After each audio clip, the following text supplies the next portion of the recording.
Olá, gente, tudo bem com vocês? Espero que sim, né? Eu sou professora Vanessa, estarei junto com vocês na disciplina de Sustentabilidade e Geografia. Quero lembrar vocês que somos uma equipe, né? É sempre importante lembrar isso, que estou eu aqui com vocês, tem um professor Alami que já se apresenta e o seu professor em sala de aula. Estamos juntos nessa caminhada, né? E sempre fico atento, né? Que qualquer dúvida que existir durante a aula, você anota aí no seu caderno, tira essa dúvida com o seu professor em sala de aula, certo? E agora eu vou passar a palavra para o professor Alami. Fala aí, Alami.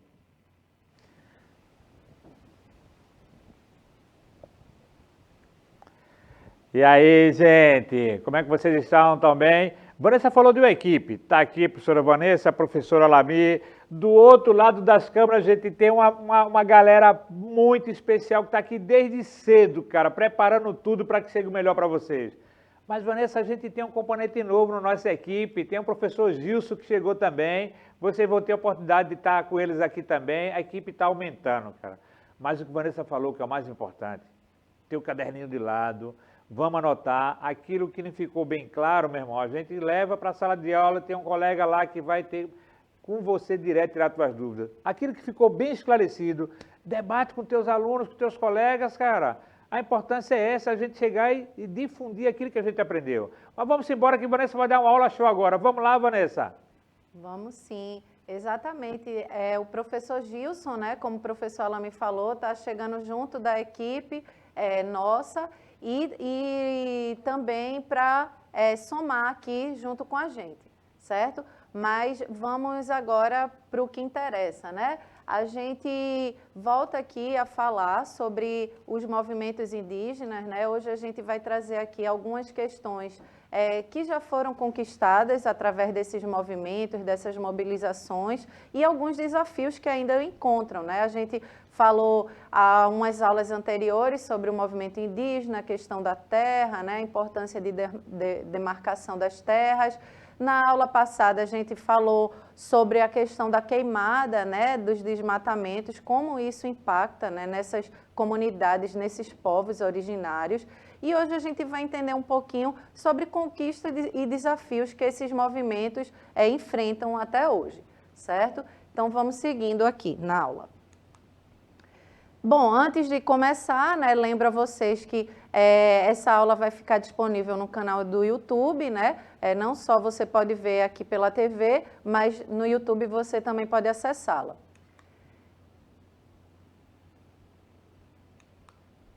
Bom, o objetivo, né, hoje da aula é a gente propor novas reflexões e questionamentos sobre os povos nativos brasileiros.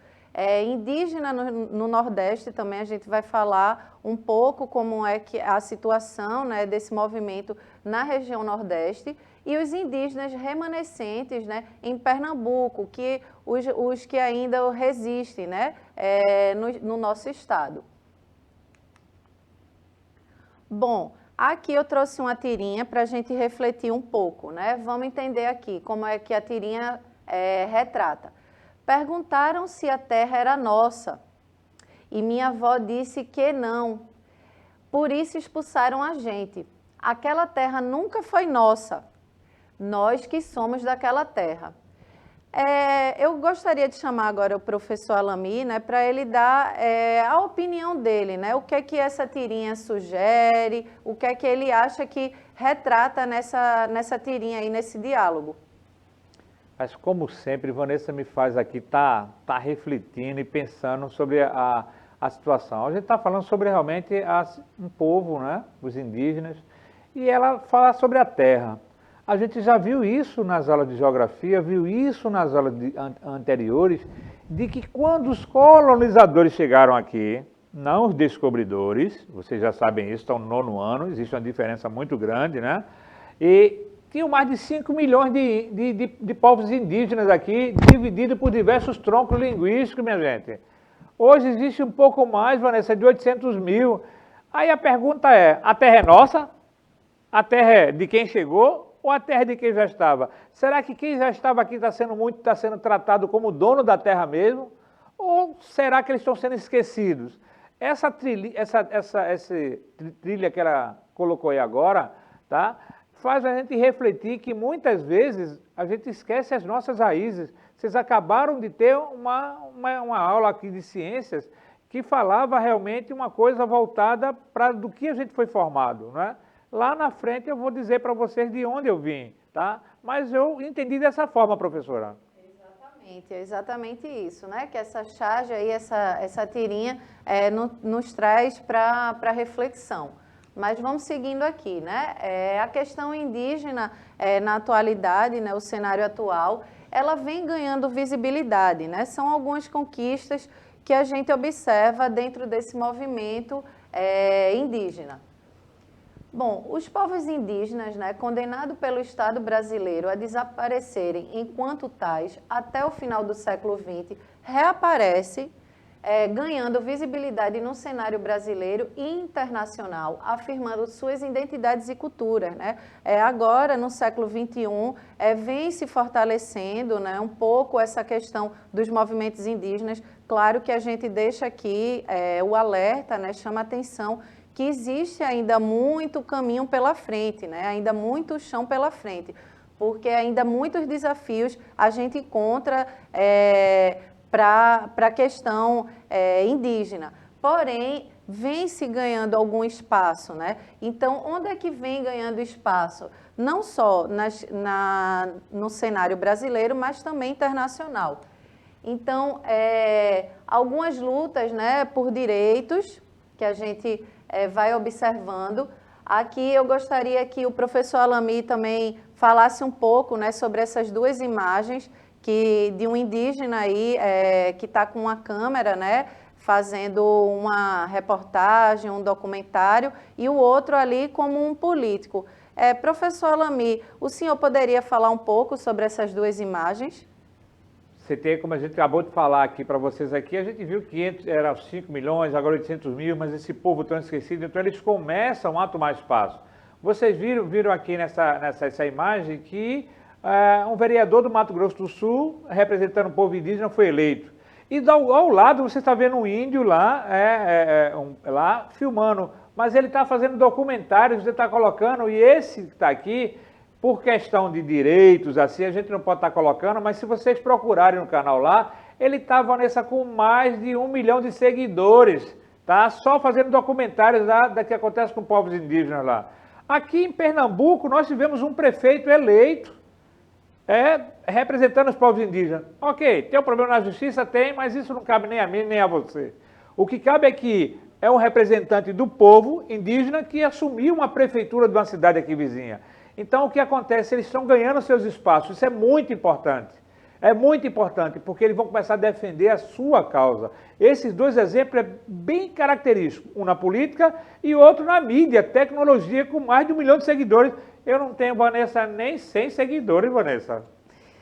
Exatamente. É justamente isso que a gente quer trazer aqui, né? Esse espaço que vem sendo ocupado pelos indígenas, né? Então, os indígenas vêm ganhando espaço dentro da sociedade, como o professor Alami comentou, né? Na mídia a gente vê aí não só esses indígenas aparecendo, né, na política, lideranças, mas também a gente vê esse debate sendo estendido, né, sendo ampliado nas mídias sociais, na mídia, na televisão, enfim.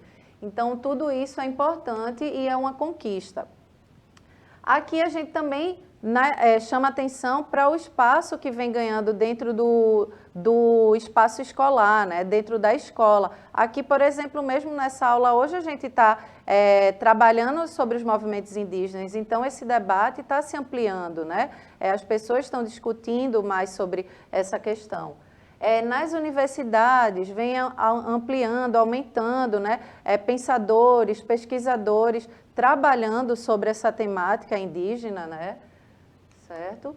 E na sociedade civil também, né? Como um todo, a gente vê esse diálogo sendo mais amplo. Bom, aqui eu quero trazer para vocês uma reflexão, né, de os indígenas dentro do mundo globalizado. Como o professor Alami estava falando daquela foto ali, né, do indígena com a câmera, fazendo um documentário, né, registrando ali a cultura dele, enfim. Os indígenas, eles vivem dentro desse mundo globalizado, né? Então eles acompanham, eles não perdem suas raízes, suas identidades, porque estão utilizando o celular, estão utilizando uma câmera, estão de carro, né? Eles permanecem com suas raízes indígenas, mas dentro desse mundo globalizado, né?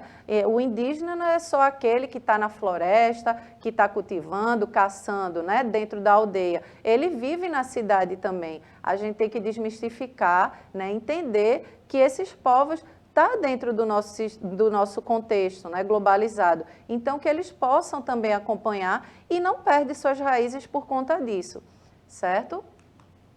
Então, aqui, uma observação, né? A cultura ou a etnia não precisa ser igual àquela encontrada pelos portugueses há mais de 500 anos para ser considerado indígena, né? Pois todas as culturas do mundo sofreram evoluções com o passar dos anos e com os povos indígenas não foi diferente. Então, a gente chama atenção justamente por isso, né? Porque a gente não pode fazer as nossas críticas porque um indígena está usando celular, né, enfim, assumindo determinados cargos, até porque é importante, né, que eles assumam determinadas lideranças, como o professor Alami colocou, né, o indígena que foi eleito aí prefeito de uma cidade nossa aqui vizinha do interior. Então, assim, é importante porque isso é representatividade, né, gente? Então, ele pode ter lugar de fala, né? Ele vai saber quais são as pautas, o que é que ele deseja, né, enquanto indígena. Então, ele pode falar melhor do que um não indígena para representar, né, essa comunidade, esses povos. Então, aqui eu queria chamar o professor Alami, que ele tem um relato aí, né, de uma pessoa conhecida, né, um grande amigo dele, indígena, e gostaria que ele falasse um pouquinho sobre isso. Vanessa, eu tenho uma amizade com o Kelvin Padilha, ele é da tribo Potiguar, lá da Bahia Traição. Lá é um lugar bem diferenciado, Vanessa, e eu quero até lhe convidar para você ir comigo um dia lá para conhecer, porque são 32 tribos que estão lá reunidas nessa reserva. Tem 33 caciques lá. Mas o Kelvin, ele é indígena potiguar, mas acima de tudo, ele exerce a função de trader financeiro. Ele orienta algumas empresas aqui a aplicar o seu ganho. Ele dá consultorias a algumas empresas aqui. É um índio especializado em economia que está orientando empresas, empresários. Mas acima de tudo, ele ainda é pastor. Ele é de uma determinada religião e é pastor. Mas nem por isso ele perdeu as suas tradições. Ele visita sempre as suas raízes, está sempre com o seu povo. O seu pai mora ainda lá nessa reserva, sua mãe mora lá. Ele está sempre em contato, Vanessa. E eu tive a oportunidade de conhecer esse espaço, que é um espaço lindo, lindo, totalmente preservado lá. Agora está tendo um problema do avanço do mar, que eu acho que é uma coisa que está acontecendo no Nordeste todo, né, Vanessa? Ou talvez no mundo todo, né? Mas quero lhe convidar, e você também, se um dia quiser ir lá, para conhecer. E essa é uma pessoa que realmente eu aprendi a conviver, não esqueceu as suas origens, a sua cultura, porém está dentro de um mundo globalizado, um mundo tecnológico, vivenciando como cada um normal e defendendo aquilo que ele acredita. Exatamente, é justamente isso que a gente traz aqui. Esse relato é muito importante, né, que o professor Alami trouxe aí do amigo dele, que é indígena, não perdeu suas raízes, mas ele vive dentro de um espaço urbano, com tudo isso que a gente vive e vivencia aqui dentro da cidade, né? E dentro desse mundo globalizado, tem acesso a todas essas ferramentas. Mas vamos prosseguir aqui. Aqui a gente traz a questão da lei, né? O Estatuto do Indígena. Aí a lei número 6.001, né, de 19 de dezembro de 1973, que fala o seguinte, no artigo 1, esta lei regula a situação jurídica dos indígenas, né, ou civícolas e das comunidades indígenas, com o propósito de preservar a sua cultura e integrá-los progressiva e harmoniosamente a comunhão nacional, ok? Aqui é uma lei que reafirma essa questão da identidade dos povos originários. Bom, a gente falou de algumas conquistas, falou desse indígena dentro do mundo globalizado, né? A importância da representatividade dessas pessoas, né? Ocuparem cada vez mais espaços, lideranças dentro da nossa sociedade, mas existem ainda alguns desafios, que a gente já viu um pouco desses desafios na aula anterior, que a gente falou sobre esses movimentos indígenas, e vamos aqui relembrá-los, né? O primeiro deles é demarcação de terras, né? Demarcação de terras é fundamental, né? Eu acho que é uma das pautas principais do movimento indígena, porque na demarcação da terra eles vão poder vivenciar essa cultura, porque não só é a questão física da terra, né, objetiva ali de cultivo, de plantio, mas é uma questão também mais subjetiva, né, a questão deles poderem reconhecer sua cultura ali, sua ancestralidade, a questão da espiritualidade, né, que vocês sabem que os indígenas têm muito esse vínculo, essa relação com a natureza, né? Então, eles colocam muito a questão da natureza, os deuses, né? A lua, o sol, a terra, tudo isso é sagrado para esses povos. Na educação também, né? Não só dar acesso à educação a esse indígena, mas ser uma educação de indígena para indígena, né? Que é importante. A gente vê indígena ocupando também espaço dentro das universidades, certo? Na cultura, também o reconhecimento da cultura, que a gente já falou aqui, e a preservação linguística, que também é muito importante que se preserve as línguas, né, originárias desses povos, né? Não vá se perdendo dentro dessa questão, inclusive do nosso mundo globalizado, né? E a gente possa valorizar e preservar essa questão linguística deles. Então, aqui, a terra, grande mãe, né, como eu estava falando para vocês, a importância dessa questão da terra, a gente reforça, sempre chama atenção justamente por isso, porque aí ele vivencia as suas raízes, sua ancestralidade, a questão da espiritualidade. Então, a terra para o indígena é muito importante, é sagrada.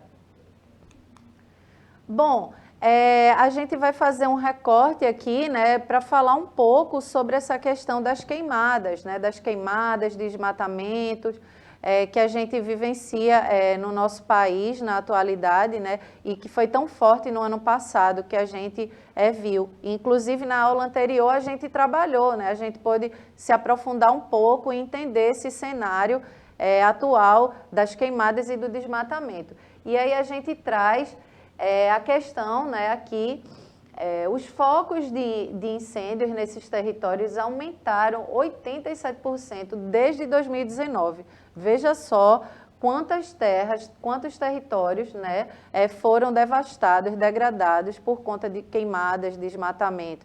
87%. Então, é um número muito alto, né, e lamentável, porque prejudica como um todo esses povos. No total, 345 terras indígenas foram afetadas pelas queimadas. Olha, gente, a quantidade de terras que foram afetadas por conta das queimadas. Mas os indígenas combateram também essas queimadas, né? Eles combatem, eles têm essa mobilização, né, de combater esses incêndios, essas queimadas que assolam o nosso país. Então, diversos povos indígenas se mobilizam para combater as queimadas que assolam os seus territórios. Então, veja que eles têm um trabalho fundamental de restauro, né, de preservação da nossa natureza. Aqui é uma imagem, né, dos indígenas aí fazendo o seu papel, né, e lamentando essas terras sendo queimadas, devastadas, né, desmatadas, e aí também fazendo na sua luta para poder conter, né, esse fogo e esse desmatamento. deixar as florestas queimarem para grilar, abrir pastos, fazer mineração e plantar monocultivos. Então, essas florestas, muitas vezes, né, essas vegetações, elas são queimadas justamente por essa questão, né, mineração, plantio de soja, principalmente, né, a monocultura e a questão da grilagem. E aí, eu gostaria de chamar o professor Alami para eu perguntar a ele se ele sabe o que é essa tal de grilagem, né, que a gente ouviu tanto falar aí. Ô, professor Alami, o senhor sabe o que é grilagem? Professora, grilagem é justamente quando aquelas pessoas chegam e que estão fazendo com as terras indígenas, tomarem posse de uma terra que não é deles e depois começar a plantar, fazer qualquer coisa. Eu não vou dizer invadir, porque invasão é muito assim, mas é porque eles estão com um documento lá dizendo que pode usar a terra.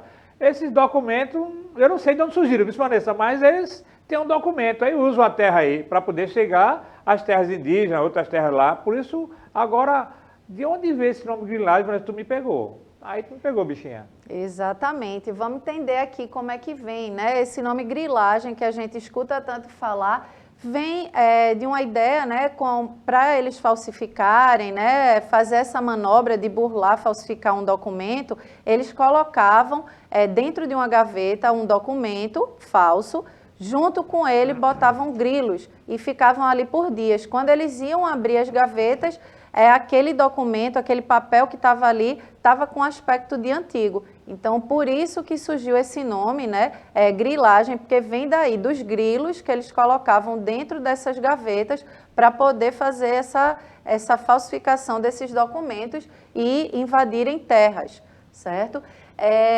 Aqui também a gente chama atenção a questão da monocultura, de plantar um monocultivo,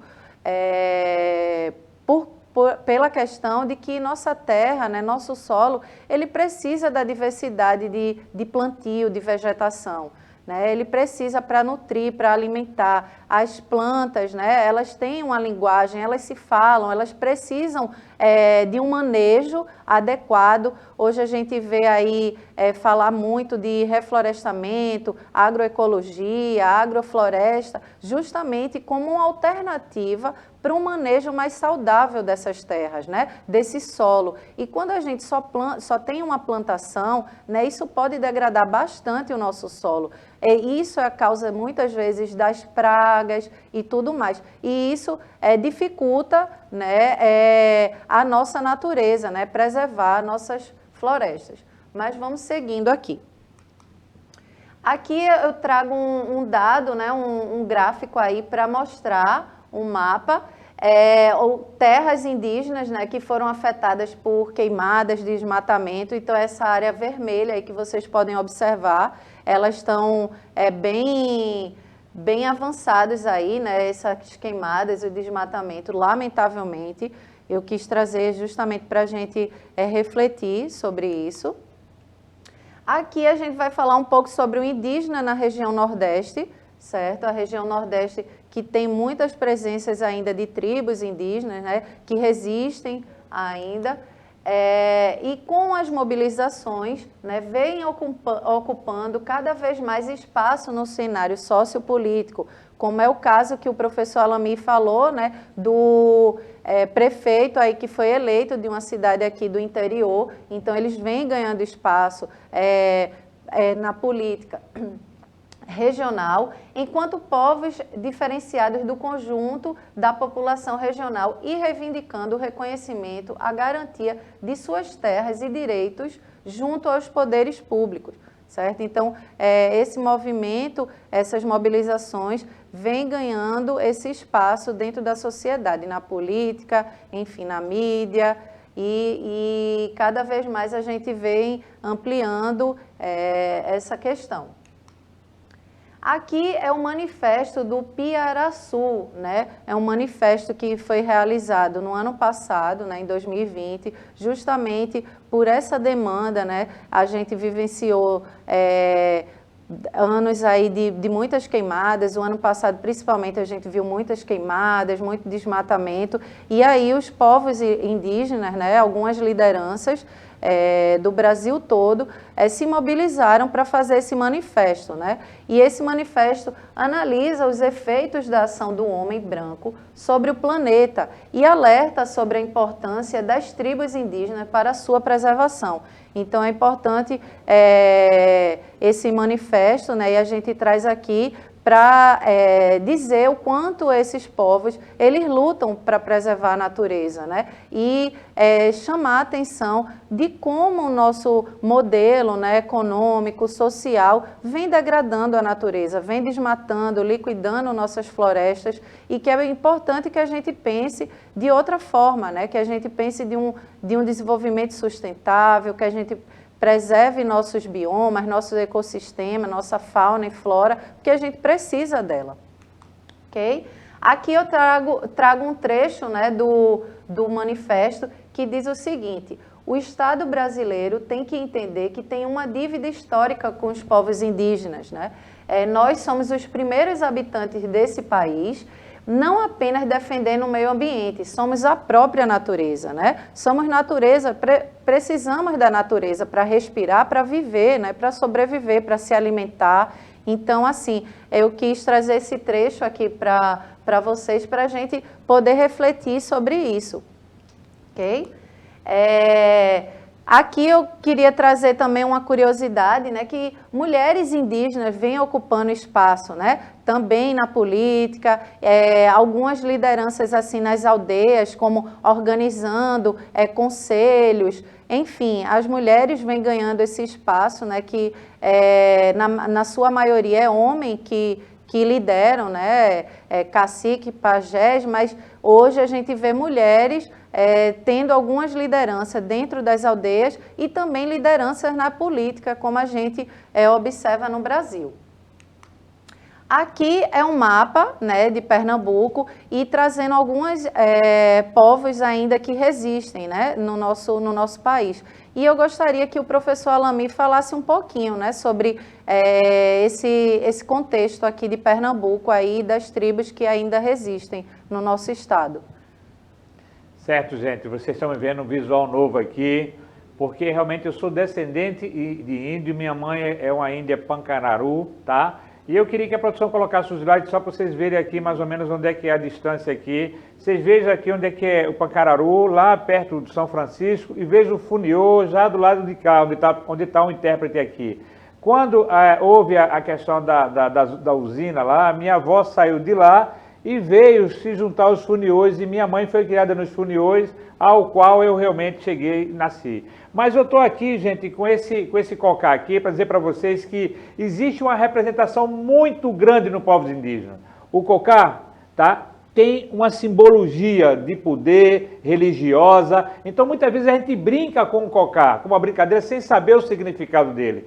Para o povo indígena, o cocá tem um significado como para a rainha, a coroa, para o rei, a coroa, ou até para o magistério, o martelozinho para os juízes bater. No povo indígena também tem. Então, quando você estiver brincando, fazendo uma brincadeira, resgate essa realidade desse povo aqui. Essa foi feita de materiais recicláveis, só para mostrar para vocês.